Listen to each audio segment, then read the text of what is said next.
Imagine the moment your entire world unravels in a courtroom, your soon-to-be ex-wife strutting in, pregnant, with a smug grin that screams victory. She's ready to pin a child on you to paint you as the villain abandoning your family. But then, with one sentence, you flip the script and watch her facade crumble. That's where my story begins, and trust me, it's a wild ride. Before we dive in, a huge thank you for being here. It means everything. But real quick, only 8% of you watching are subscribed. If these stories grip you, one click to subscribe keeps them coming. Let's get into it. Using a burner account and changed names for privacy. There's something gut-wrenching about facing the person you once loved in a courtroom, their eyes gleaming with malice as they try to tear your life apart. Even more chilling when they wield an unborn child like a weapon to seal your fate. That was my reality, and it shook me to my core. Here's the backstory. My wife, Lauren, and I were married for 7 years. We met in 2013, tied the knot in 2014, and for a while, life felt like a dream. I was climbing the ladder as a software engineer. She was thriving in corporate marketing. We jetted off to exotic destinations, poured our hearts into renovating our cozy home, and shared a vision of a bright future. Kids weren't part of the plan initially, but 3 years in, that became the wedge that drove us apart. In 2017, I was hit with a devastating diagnosis. A genetic disorder that could leave me debilitated by my 50s, just like it did my dad. I watched him fade, confined to a wheelchair, his strength stolen by nerve damage. At 36, I was already feeling the early signs, tingling in my hands, moments of unsteady footing. The thought of passing this curse to a child haunted me. I'll never forget the night I told Lauren. We sat at our kitchen table, my hands trembling as I clutched the test results. I poured out my fears, my resolve to avoid biological kids. "We have options," I said, my voice cracking. "Adoption, fostering, or just us living free, chasing our dreams." Her eyes glistened with tears as she gripped my hands. "We'll face this together," she promised. "Your health comes first." For months, we explored adoption, spent time with our nieces, and seemed aligned. But then, like a storm creeping in, everything changed.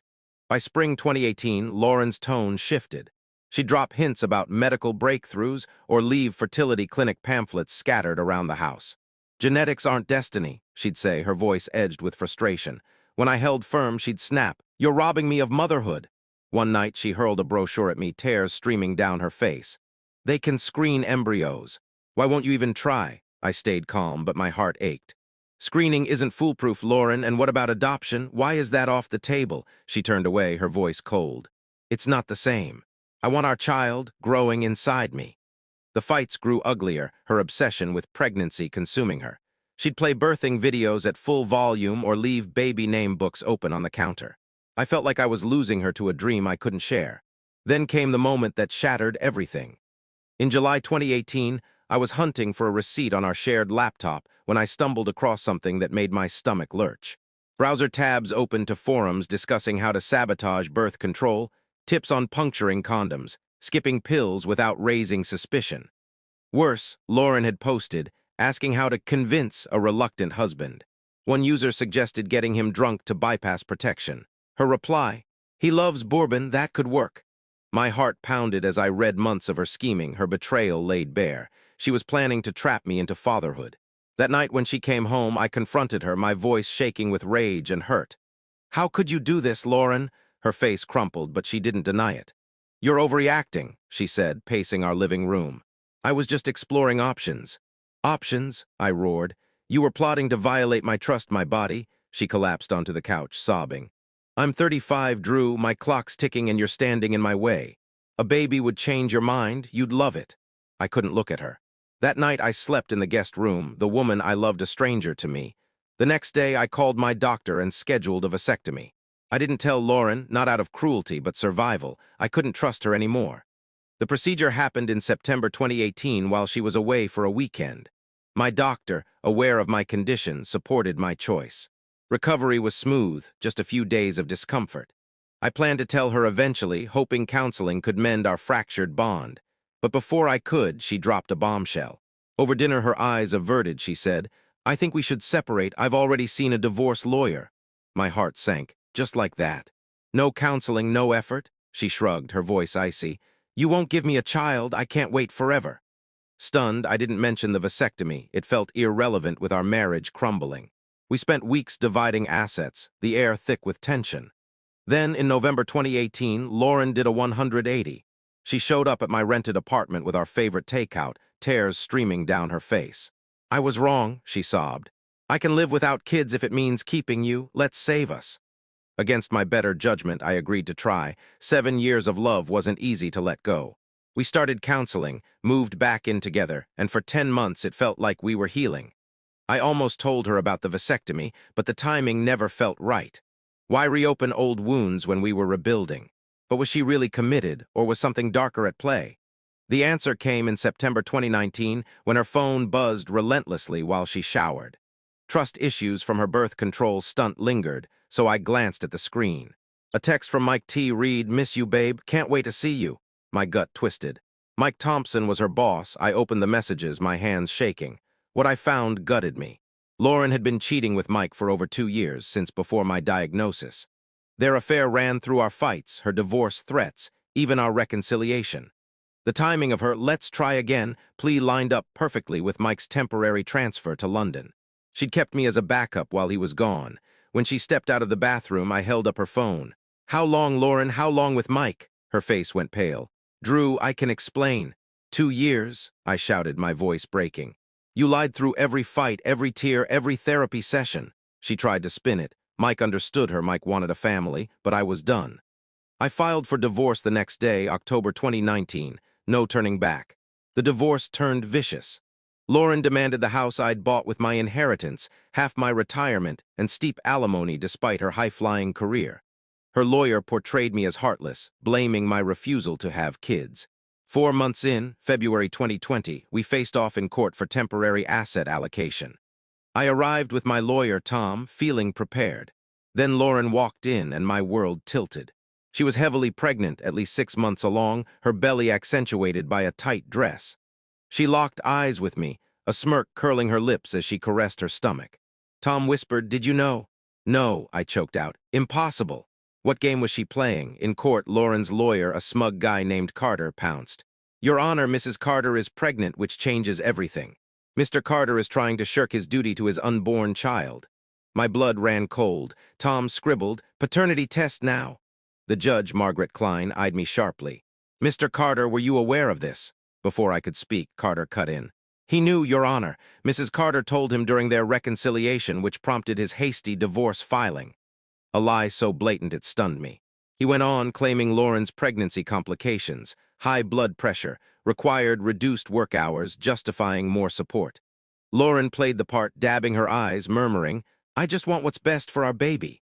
The judge's gaze hardened on me. "Mr. Carter, given these claims..." That's when I stood, heart pounding but voice steady. "Your Honor, I had a vasectomy in September 2018. The room froze. Lauren's smirk vanished, her face draining of color. Her lawyer's jaw tightened. "I have the records," I said, pulling a folder from my briefcase. "Performed by Dr. Kessler at St. Luke's with follow-up tests confirming 0 sperm count. I cannot be the father." The bailiff handed the documents to Judge Klein, who studied them intently.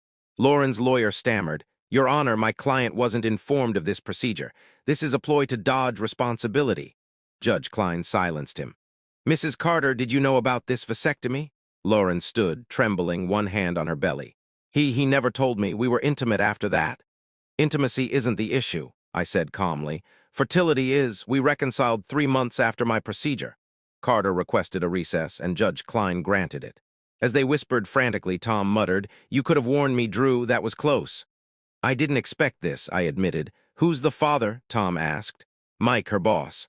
They've been together for years." But would the truth hold up, or had Lauren planned another twist? When court resumed, Carter pivoted, accusing me of marital deception for keeping the vasectomy secret. Judge Klein wasn't buying it. "Counselor, your client just swore this child is Mr. Carter's, which is impossible.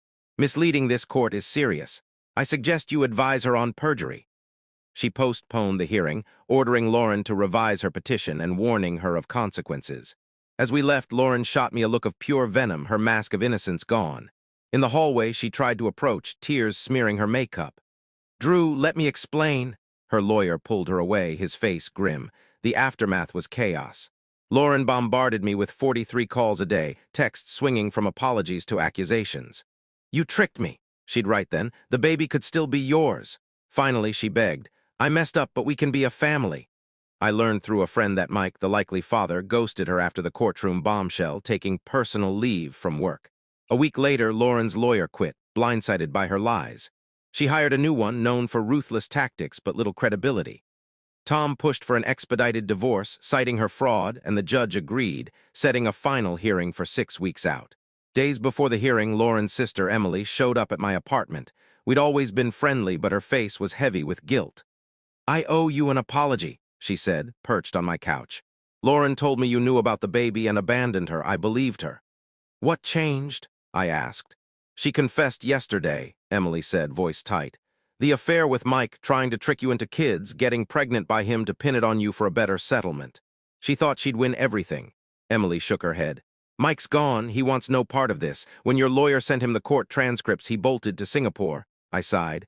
I'm sorry she's in this mess. Emily's eyes welled up. I'm sorry she dragged you through it. The final hearing was almost anticlimactic. With Lauren's lies exposed, Judge Klein ruled firmly. No alimony, just her share of joint assets. I kept the house, my retirement, and my family heirlooms she'd tried to claim. As we left, Lauren, now near her due date, grabbed my arm. Drew, please, this baby needs a father. I gently pulled away. That's Mike's responsibility, Lauren, not mine. I wish you well, but we're done. And in that moment, I felt the weight of 7 years lift, replaced by a hard-won freedom. 6 months later, life is quieter. Lauren had a healthy boy and moved in with her parents. Mike sends money from Singapore, but stays distant. I'm managing my condition with a new specialist, hopeful about treatments to slow its progression. I've gutted the house, making it my own, accessible for the future. Through a support group, I've connected with others who share my diagnosis and my choice to forego biological kids.